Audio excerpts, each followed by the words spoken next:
Ала Тоо 24 каналынын эфирин Маек программасы улантат. Студияда мен Самат Асипов, саламатсыздарбы. Кезектеги чыгарылышта биз алдыдагы парламенттик шайлоо, ага карата даярдыктар жана азыркы жүрүп жаткан үгүт өнөктүгү тууралуу сүйлөшөбүз. Биздин студияда конокто Борбордук шайлоо комиссиясынын мүчөсү Гайыпкулов Искендер Төрөбаев. Саламатсызбы, Искендер мырза? Студиябызга кош келдиңиз. Искендер мырза, алгачкы сөздү ушул азыркы учурда жүрүп жаткан үгүт өнөктүгү тууралуу баштасак, азыркы учурда ушул үгүт жүргүзүү кандай жүрүп жатат? Буга чейин одоно мыйзам бузуулар катталган жокпу? Саламатсыздарбы, урматтуу телегөрүүчүлөр. Өзүңүздөргө белгилүү 29 октябрдан баштап бизде бардык жерлерде биздин саясий партиялар, ошондой эле бир мандаттуу талапкерлер өздөрүнүн үгүт жумуштарын башташты.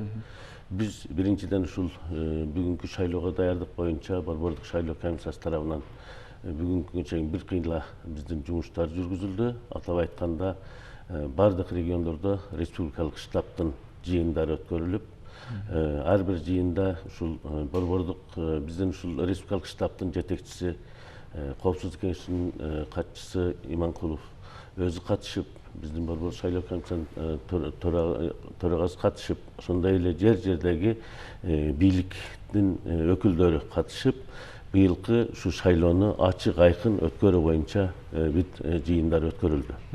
Андан тышкары мына 5 ноябрь күнү Борбордук шайлоо комиссиясында бүт катышып жаткан 21 саясий партиянын өкүлдөрү менен, лидерлери менен биргеликте меморандум түзүлдү.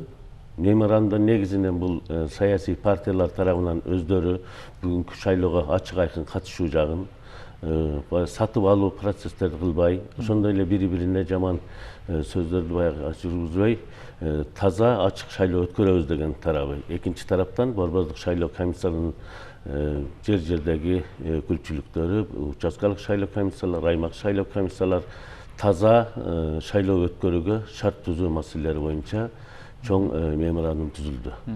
Бүгүнкү күнү өзүңүздөргө белгилүү бардык жерде биздин ушу саясий партиялар, бүгүнкү күндө 21 саясий партия катышып жатат, ошондой эле 304 бир мандаттуу талапкер катышып жатат. Жерлеринде баары толук үгүт иштерин жүргүзүп башташты.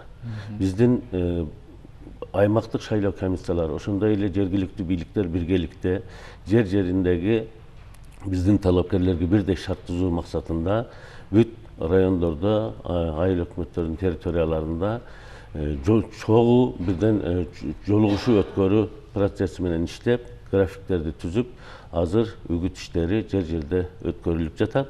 Андан кийин баягы саясий партиялар, бир мандаттуу талапкерлер бардыгы өздөрүнүн графиктери менен дагы өздөрүнүн жолугушууларын өткөрөт. Бүгүнкү күндө бир одоно мыйзам бузуулар мындай катталган деле жок, бирок кээ бир жерлерден биздин жарандардан, шайлоочулардан, ошондой эле саясий партиялардан, коомдук биздин байкоочулар тарабынан бир кыйла арыздар түшкөн.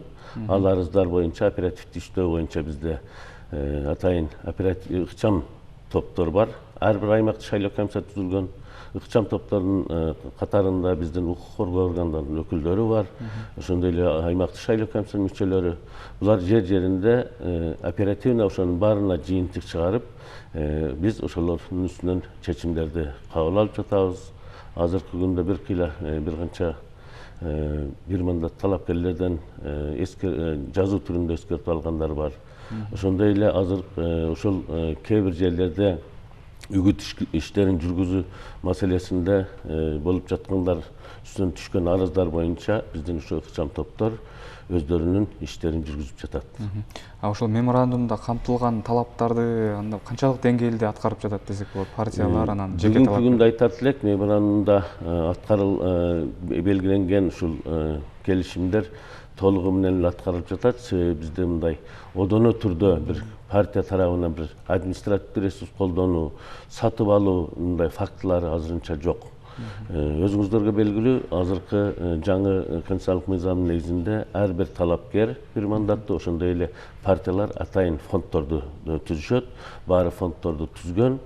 Бүгүнкү күндө ошол фонддор аркылуу өздөрүнүн үгүт иштерин жүргүзүп жаткан, өздөрүнүн агит материалдар чыгаргандар боюнча фонд аркылуу иштерди жүргүзүп жатат. Айтсак, бүгүнкү күндө биздин ушул 21 саясий партия 133 миллиондон ашык акча фонддоруна түшүрүп, анын ичинен 113 миллиондон ашык акчасын каражатын иштетишип, ушул үгүт материалдарын чыгарып, үгүт иштерин жүргүзүүгө чыгымдарын карап жатат.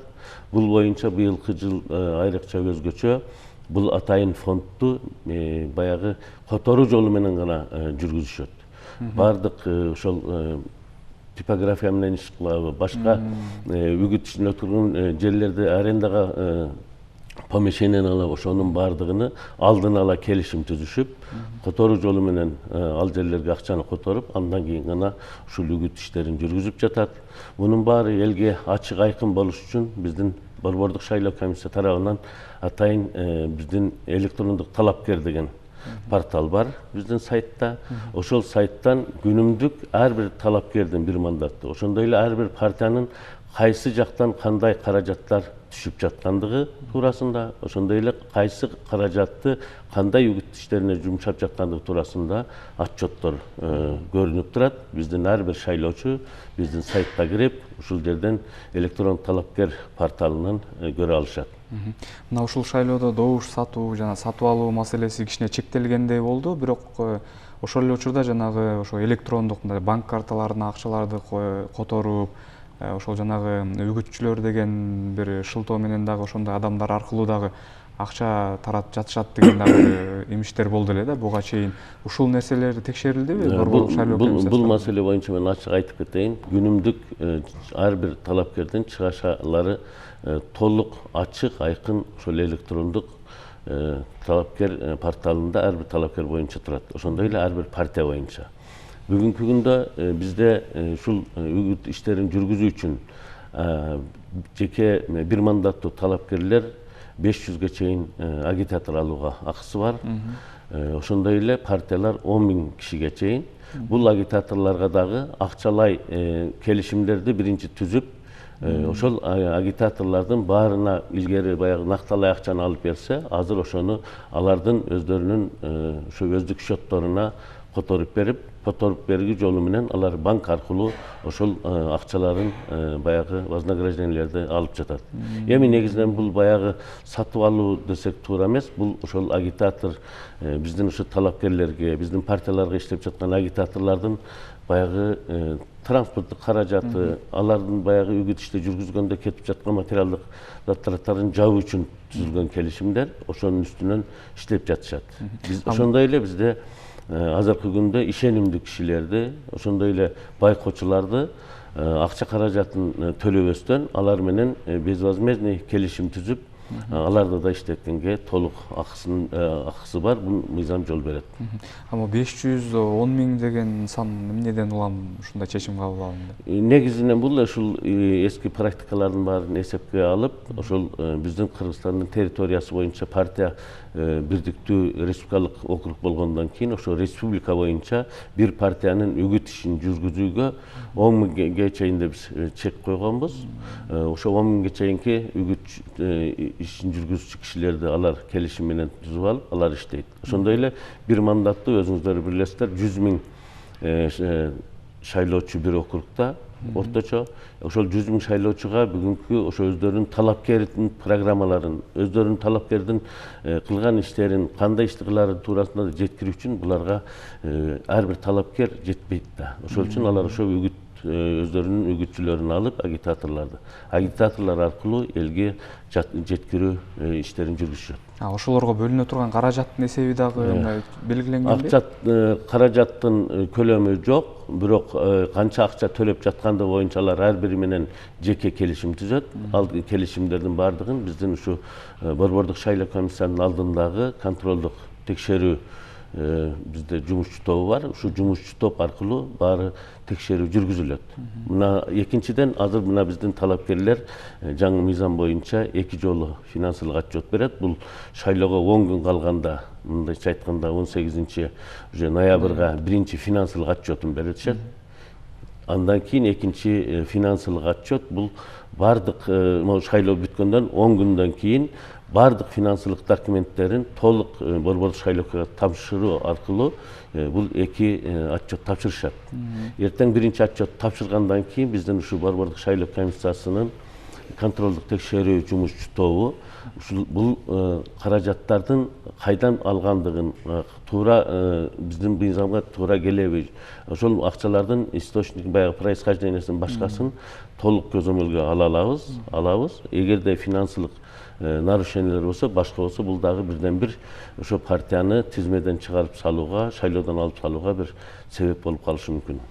Искендер мырза, эми административдик ресурс боюнча ушул маселе боюнча кандай болуп атат? Себеби буга чейин аким кызматтан алынды, бир нечесине уже эскертүүлөр мында берилди да. Ооба. Бул маселе боюнча действительно президент тарабынан атайын указ чыкты.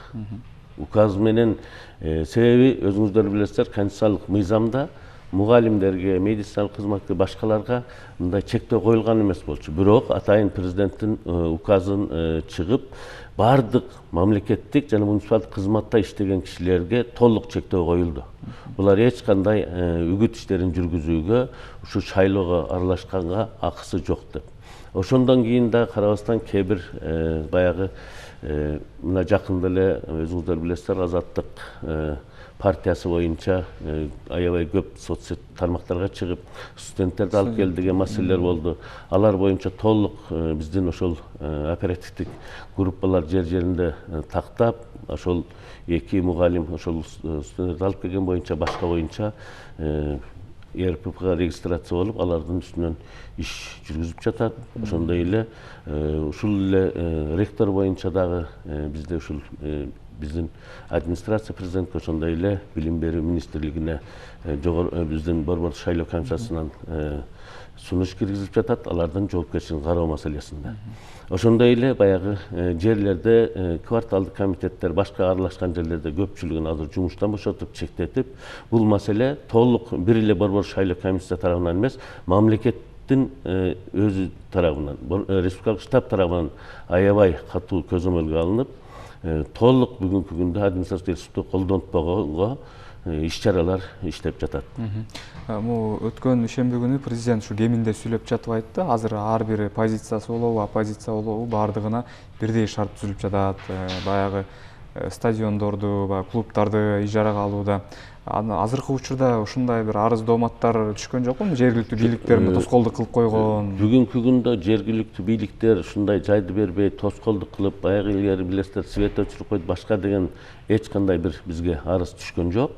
Бирок мунун баары ушу республикалык штаб тарабынан, ошондой эле борбордук шайлоо комиссиясынын, аймак шайлоо комиссиясынын тарабынан контролдо турат.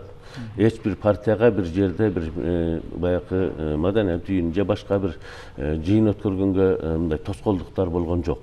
Бул боюнча толук көзөмөлдө турат. Эми шайлоочулардын тизмеси боюнча Искендер мырза, азыркы учурда ушул процесс кайсы мындай стадияга жетип калды? Быйыл канча ошо шайлоочу болот жана мындай божомол барбы, канчасы мындай добуш берүүгө катышат деген? Бүгүнкү күндө эми өзүңүздөргө белгилүү, бул тизмени 3 этап менен мына жасалып, сентябрдан баштап келип жатат. Акыркы күн бул 12 ноябрь. 12 ноябрь күнү толук биз тизменин бардыгын тактап, бардык участкалык шайлоо комиссияларга илебиз. Ошондой эле биздин сайтта толук турат. Ар бир шайлоочу өзүнүн тизмеден текшерип алып, ошол жерден көрүп, баарын тактап алса болот. 12 ноябрга чейин бүт, эгерде баягы өздөрүнүн пропискасы өзгөрсө, башка болсо, 12 ноябрга чейин толук текшертип, ошолордун тактап алганга возможность бар да. Андан кийин 12 ноябрь күнү биз акыркы тизмени беребиз. 12 ноябрдан баштап эч кандай өзгөртүүлөр киргизилбейт. Бул деген мына 12 ноябрга чейин биз баягы 18 жашка чыккандарды тактайбыз. Ошондой эле каза болгондорду чыгарып, башка граждандык алып кеткен биздин баягы жарандар болсо, аларды чыгарып, биздин мамлекеттин граждандыгын алгандарды киргизип, ушу тактоо иштеринин бардыгы 12 ноябрь күнү жыйынтыкталат. Форма 2 жокко чыкпады беле, анан ар бир катталган жери боюнча добуш берет. Ушул нерсе дагы мындай шайлоочулардын санын кыскартып койбойбу таасирин? Эми бул маселени өзүңүздөр билесиздер, бул мурдагы шайлоодо атайын şu биздин ички мигранттар үчүн, биздин ичтеги баягы жерден региондордон келип борбордо иштеген башкаларга шарт түзүү маселесинде ушул форма 2 киргизилген болчу да. Бирок буга биздин баягы саясий партиялар ошол күндө шайлоодо катышкандар аны туура эмес пайдаланышып, өздөрүнүн туугандарын, өзүнүн баягы вынужденный пропискаларды өзгөртүүгө алып келишип, 400 миңден ашык кишини. Ошон менен өзүңүздөр билесиз шайлоонун жыйынтыгы чыккан да. Андан кийин жогорку кеңеш тарабынан ушул форма 2 жокко чыгарылган. Бул жерде бир кыйлада элдин айтып көпчүлүгүнүн мүчүлүштүк болуп, көбү өзүнүн ошол укугун пайдаланбай калабыз деген маселелер болуп жатат. Бирок биз азыркы күндө баарын айтып жатабыз, өзүңүздөрдүн кайсы жерде каттоодон өтсөңүздөр, ошол жерге барып каттоодон шайлоодон өтүшүңүздөр керек деп. Бул жерде проблемалар бар. Бирок бул проблемаларды биз бул баягы форма 2 окшогон нерселер киргизип башка жол менен чечиш керек эмес. Бул мамлекеттик чоң проблема. Биз баягы убактынча каттоодон өтүү дегенде бизде жок да. Мисалы үчүн кээ бирлер 10 жыл, 15 жылдан бери Бишкек шаарда иштеши мүмкүн, бирок бардыгынын пропискасы айылдарда. Алып келип койбойт. Бул жака алып келип койсо, баягы гражданский правалар бар да, өзүңүз билесиз. Мисалы үчүн бир жерде каттоосуз кийин ошонун үйгө баягы өзүнүн укуктары болуп калат, башка деген чектөөлөрдө да. Бирок бизде мыйзамда убактылуу каттоодон 45 күндөн кийин баягы ар бир киши өзү өтүш керек. Бирок ошону жасалбагандан ушул болуп жатат да. Биз ошол нерселерди мыйзамдаштырып, биз ошол башка региондордон борборлорго келип иштесе, же бир областтан экинчи областка иштесе, алар ошол жерге барып убактылуу учетко туруу жактарын чечсек, мен ойлойм бардыгында мүмкүнчүлүктөр болот эле да. Бул байкоочулар маселеси тууралуу айтып кетсеңиз, кимдер келип байкоо салат шайлоого, анан массалык маалымат каражаттары кимдерге аккредитация берилип атат, саны канча болот алардын? Бүгүнкү күндө өзүңүздөргө белгилүү, биз эл аралык көп уюмдар, көп элчиликтерден, ошондой эле көп мамлекеттерден бизге келип сунуштар түштү. Биз аккредитациядан азыр 50ден ашык эл аралык уюмдар өттү, элчиликтер өттү. Ошондой эле биздин мамлекеттин ичинде иштеп жүргөн мамлекеттик эмес уюмдар тарабынан бир кыйласы тапшырып, ушундай биз байкоочу болуп беребиз дегендер боюнча дагы аккредитациялар толук бүттү. Бүгүнкү күндө бизде мен ойлойт элем ачык айкындыкты контролдоо жагы көбүрөөк ушу гражданский обществодо, көбүрөөк ушу баягы эл аралык уюмдарда да толук жүрүп жатат. Азыркы күндө бардык региондордо ОБСЕден келген башка баягы СНГ мамлекеттеринен келген байкоочулар азыркы биздин үгүт иштери кандай жүрүп жаткан, шайлоонун даярдыктары кандай жүрүш боюнча толук өздөрүнүн иштерин жүргүзүп, өздөрүн көргөн биздин иштер боюнча кемчиликтер болсо, аларды бизге билдирип берип жатышат. Биз алардын үстүнөн иш жүргүзүп жатабыз. Программабыздын соңунан да сизге жыйынтыктоочу сөз берсек, ошол борборлук шайлоо комиссиясынын жалпы даярдыгы, баягы жабдыктарды даярдоо иштери, негизи эле жалпы даярдык иштери кандай болуп атат? Кечигүүлөр жокпу? Эми биринчиден биз борборлук шайлоо комиссиясы бүгүнкү күнгө толук даярбыз. Себеби биздин автоматтык электрондук урналар боюнча өзүңүздөр билесиздер, бул жаңы шайлоо, жаңы ыкма менен баратат. Ошол үчүн булардын бардыгы тестирлөөдөн өткөн. Тестирлөөгө атайын ушу коомдук уюмдарды чакырып, администрация президентин чакырып, башкалардын алдында ошону толук борборлук шайлоо комиссиясы тестирлөөлөрдү көрсөтүштү. Бүгүн жаңы ыкма менен жаңы шайлоо боюнча биздин бардык участкалык шайлоо комиссиялар бардыгы даяр болгон. Ошондой эле мүмкүнчүлүгү чектелген биздин граждандарга дагы алардын шарттары түзүлгөн. Баягы балалар келип комнатасына чейин баарын даярдашкан да. Бул жагына биз толук даярбыз. Экинчиден бүгүнкү күндө мына Чүчү Кулак өткөрүлүп, бюллетендерди бастыруу маселеси башталды. Бул биздин ушул типографиясында. Бул боюнча бизде круглосуточный дежурство борборлук шайлоо комиссиясынын мүчөлөрү, борборлук шайлоо комиссиянын ошол жерде кызматкерлери, ошондой эле укук коргоонун өкүлдөрүнүн көзөмөлүндө бүгүн бюллетендерди чыгаруу процесси башталды. Демек тизме өзгөрбөйт мындан? Тизме боюнча 12 ноябрь күнү жыйынтык чыгат. 12 ноябрдан биз толук такталган тизмени уже коебуз. Мындайча айтканда биз бүгүнкү күндө шайлоого толук борборлук шайлоо комиссиясы ошонун аймактык өкүлчүлүктөрү баары даяр. Бир кошумча суроо, ушул мына келе жаткан шайлоодо шайлоочулар эки бюллетень алышат эмеспи? Партиялык анан жеке мандат боюнча. Ошонун түшүндүрүү иштери жүргүзүлүп Буну түшүндүрүү иштер боюнча азыркы күндө көрсөңүздөр, күндө биз ушул телеканалдарга берип жатабыз. Аны кандай жүргүзөт, кантип добуш берет ыкмаларын. Андан тышкары биз жетиштүү объемдо ар бир почти үйгө жете турган буклеттерди чыгарып, ошо бюллетендерди биздин участкалык шайлоо комиссиялары жерлерде жеткирип жатат.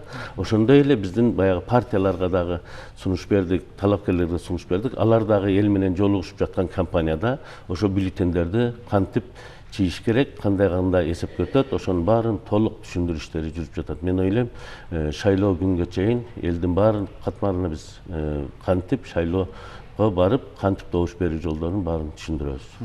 Сизге рахмат анда Искендер мырза, убактыңызды бөлүп келип маек курганыңызга ыраазычылык билдиребиз. Мен эске сала кетсем, бүгүн бизде конокто Борбордук шайлоо комиссиясынын мүчөсү Гайыпкулов Искендер Төрөбаевич болду жана биз бүгүнкү чыгарылышта алдыдагы парламенттик шайлоого карата даярдыктар тууралуу сөз кылдык. Мен болсо сиздер менен кийинки программага чейин коштошом. Андыктан биздин каналда калыңыздар.